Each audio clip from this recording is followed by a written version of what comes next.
Minister of the Commonwealth of Australia, and I request the protocol to escort His Excellency and invite him to address the Assembly.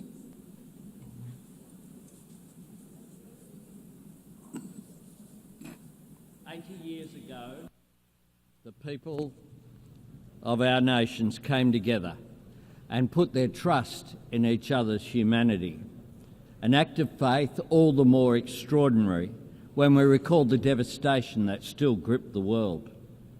Yet, out of the grief and ruin of war, that generation found the courage, the wisdom and the compassion to work together for a better peace, to build a world governed by rights and rules, not fear or force, where the sovereignty of every nation is respected, the essential dignity and equality of every man, woman and child upheld, and where the shared mission and purpose of the United Nations is not merely to contain the threat of war, it is to create the conditions for peace, to provide a framework for settling our disputes, to foster the dialogue that enables us to manage our differences and deepen our understanding, and to nourish the opportunity, build the prosperity and deliver the economic justice on which true and enduring security always depends.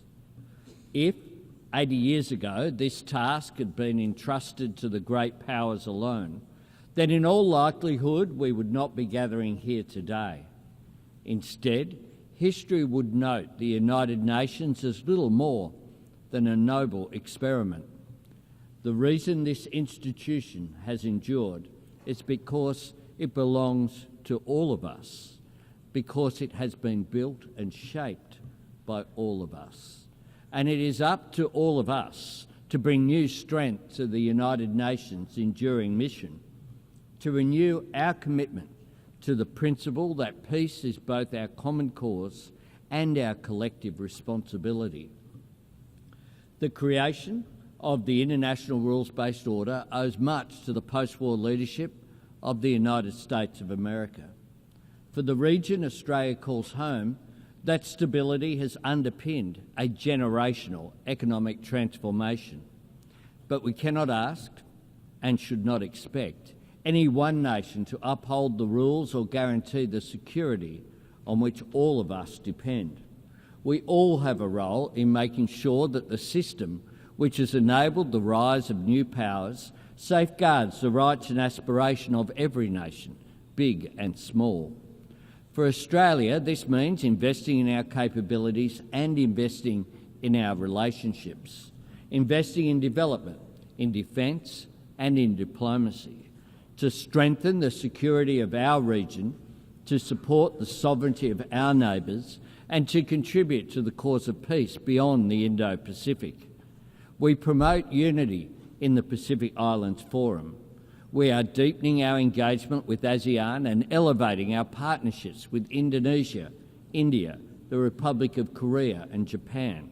And we are breaking new ground with old friends in the United Kingdom, the European Union and our principal ally, the United States, because we see mutual understanding, shared prosperity and economic cooperation as the most powerful counterpoints to confrontation, to isolation or conflict. Wars are often started by countries who imagine there is something to gain. The more we can do to reinforce the architecture of peace and prosperity, the more we remind nations of everything they stand to lose. Colleagues, whenever a head of government speaks to this Assembly about prosperity or security, they will always be met with calls for that work to begin at home.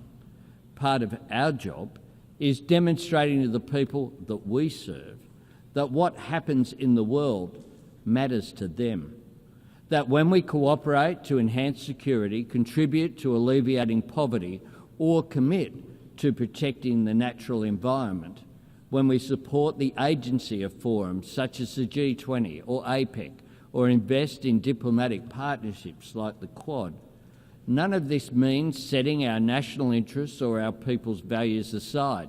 It means working to fulfil them.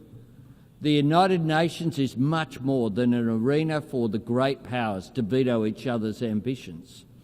This is a platform for middle powers and small nations to voice and achieve our aspirations. And that is why Australia is seeking a place on the UN Security Council in 2029-30. And it is why we are bidding to co-host the 31st Conference of the Parties with our Pacific family, nations for whom climate change is more than an environmental challenge, it is an existential threat. This is a place for the global spotlight to shine on suffering and struggles that might otherwise be forgotten, and for the international community to work together to advance our shared interests and to tackle challenges we cannot meet alone. In 2025, we are confronted by all manner of these challenges in old forms and new. Dictators whose hold on power derives solely from their capacity for cruelty to their own citizens. Tyrants who invade sovereign nations to further their own ambitions. Regimes willing to crush their own people beneath the weight of oppression. Autocracies deploying new technology to undermine our trust in democracy, institutions and each other. Intimidation and coercion on the seas and in the skies, endangering lives and risking escalation. Terrorists and states which sponsor terrorism, spreading hatred. And if ever we had the luxury of imagining that breaches of international law were not our concern, or that conflict and turmoil in another part of the world could not affect us, those days are long gone.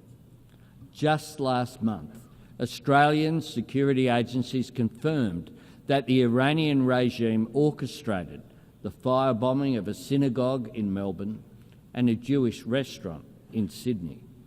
Criminal acts of cowardice aimed at spreading fear. We expelled the Iranian ambassador from Australia, the first time since the Second World War that our country has taken such a step. And here at the United Nations, we repeat to the world, there is no place for anti-Semitism. Colleagues, it is not the Australian way to try and impose our values on other nations. But when we deal with the world, we bring our values with us and we strive to back our words with actions. Australia helped to draft the United Nations Charter, and we were part of the first peacekeeping operation under UN authority, proudly supporting independence for Indonesia. As an economy engaged in the fastest growing region of the world in human history, Australia champions the benefits of free and fair trade, and we work to strengthen it by advocating for working people to share in the prosperity that trade creates through better wages, safer workplaces, and the elimination of exploitation and modern slavery, and by supporting the security of communications and maritime travel that make trade possible through the United Nations Convention on the Law of the Sea, including in our region and the South China Sea.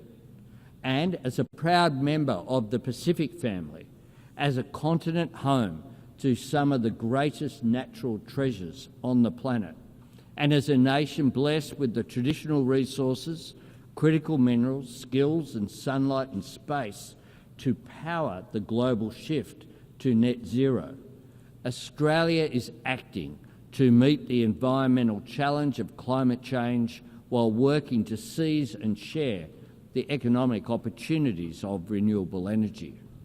We will meet our 2030 target of 43% emissions reduction on 2005 levels. And last week, we set our target for 2035, cutting emissions by 62 to 70%. We are honouring our commitment to the Paris Agreement and its goal of keeping global temperatures below dangerous levels. Our target is ambitious, but importantly, it is achievable. And more than anything else, Australia's embrace of clean, renewable energy will get us there. Clean energy can carry the world beyond the false choice between economic growth and environmental responsibility, because clean energy enables the rapidly growing economies of the Indo-Pacific to industrialise and decarbonise at the same time, and to continue lifting their people's living standards while lowering their nation's emissions. Colleagues, as one of the world's oldest democracies, and one of the first where women could vote in elections and stand for Parliament, Australia knows societies and economies are stronger when they draw on the talents of all of their citizens. Indeed, it was a great Australian, Jessie Street, one of just 8 women among the 850 delegates who gathered in San Francisco in 1945, who insisted that the UN Charter makes specific mention of sexual discrimination. Because, she said, where the rules are silent, women are not usually considered. That is why Australia proudly works to promote education, economic opportunity and empowerment for women and girls around the world. As the home of the world's oldest continuous culture, we honour the knowledge and resilience of Indigenous people everywhere. And as a country strengthened and enriched by the hard work and aspiration of people drawn from every faith and tradition on earth, we stand against discrimination and prejudice everywhere. As a people who believe that kindness is an act of courage, we want to see aid workers delivering food, water and medicine to conflict zones protected. And this week, Australia and our partners launched the Declaration for the Protection of Humanitarian Personnel. And I thank the more than 100 nations that have already endorsed the Declaration.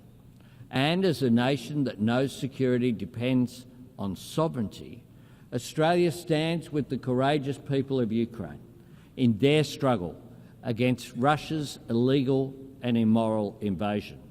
We share the resolve of every member of the Coalition of the Willing to secure peace on Ukraine's terms. It is the nature of the world the United Nations serves that this institution is constantly tested. In times of global uncertainty, there are no easy days, but there are clear choices. If the United Nations steps back, we all lose ground. If we give people reason to doubt the value of cooperation, then the risk of conflict becomes the default option, which grows. If we allow any nation to imagine itself outside the rules or above them, then the sovereignty of every nation is eroded.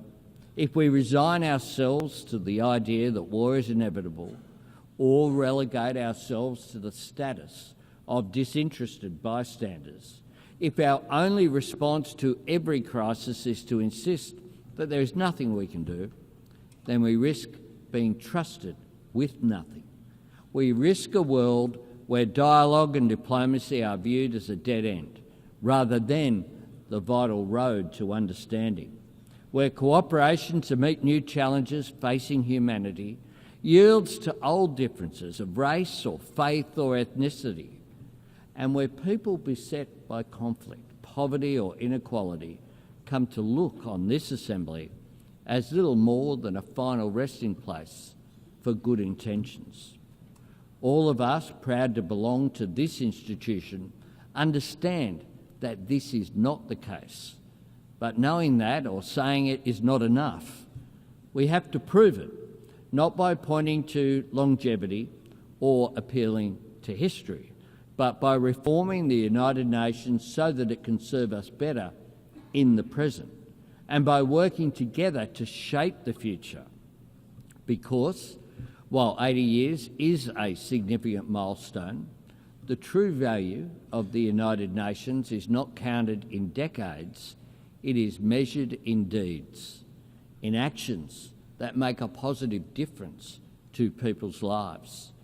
That is how the UN proves its worth and makes its case, by delivering food to villages in the grip of famine, by providing vaccines that spare families from disease, by bringing clean water to a community on the brink, by helping countries break the shackles of poverty, by liberating children from exploitation or abuse, by guarding against the spread of nuclear weapons and working for a world free of nuclear weapons, by demonstrating that the principles on which the United Nations was founded still hold life and weight and meaning and hope for the people who need them most. And nowhere is that task more urgent than the Middle East. For decades, leaders have come to this podium in search of new words and new ways to call the world to action on a two-state solution. Today I look to words that Australia helped write 80 years ago. Australia is calling for a ceasefire, for the immediate release of the hostages, for aid to flow to those in desperate need, and for the terrorists of Hamas to have no role in Gaza's future. And this week, Australia recognised the state of Palestine because, to quote from the Charter, that forms the very foundations of this institution and reflects the very best of its idealism. We are determined, quote, to save succeeding generations from the scourge of war, to reaffirm faith in fundamental human rights, to promote social progress and better standards of life in larger freedom, and for these ends, to practice tolerance and live together in peace with one another as good neighbours. That was right 80 years ago, and it's right today. Every nation that takes a seat in this room has put its name to those principles. Peacekeepers and aid workers from all over the world have risked and lost their lives in the service of those ideals. So we must ask ourselves, when can those words hold meaning if not now? Where can those words apply if they do not apply to the Middle East? And what can we, the members of the United Nations, say we stand for if we cannot say we stand for this? There is a moment of opportunity here. Let us seize it. Colleagues, in the early days of this Assembly, Papua New Guinea was considered an Australian territory. And last week, that proud nation celebrated the 50th anniversary of its independence. And soon, Australia's nearest neighbour will become our newest ally. Times change, nations and regions change with them, but the ideals and imperatives that built this place are timeless. More than ever, we must trust in each other's humanity. More than ever, we must choose to succeed together rather than risk failing alone. More than ever, we must work to see the promises of this place deliver real progress for the people that we serve. More than ever, we must work to build a future true to the United Nations' noble purpose and worthy of our people's greatest qualities. We all have a part to play, and Australia, just as we always have, will always play our part. I thank you very much.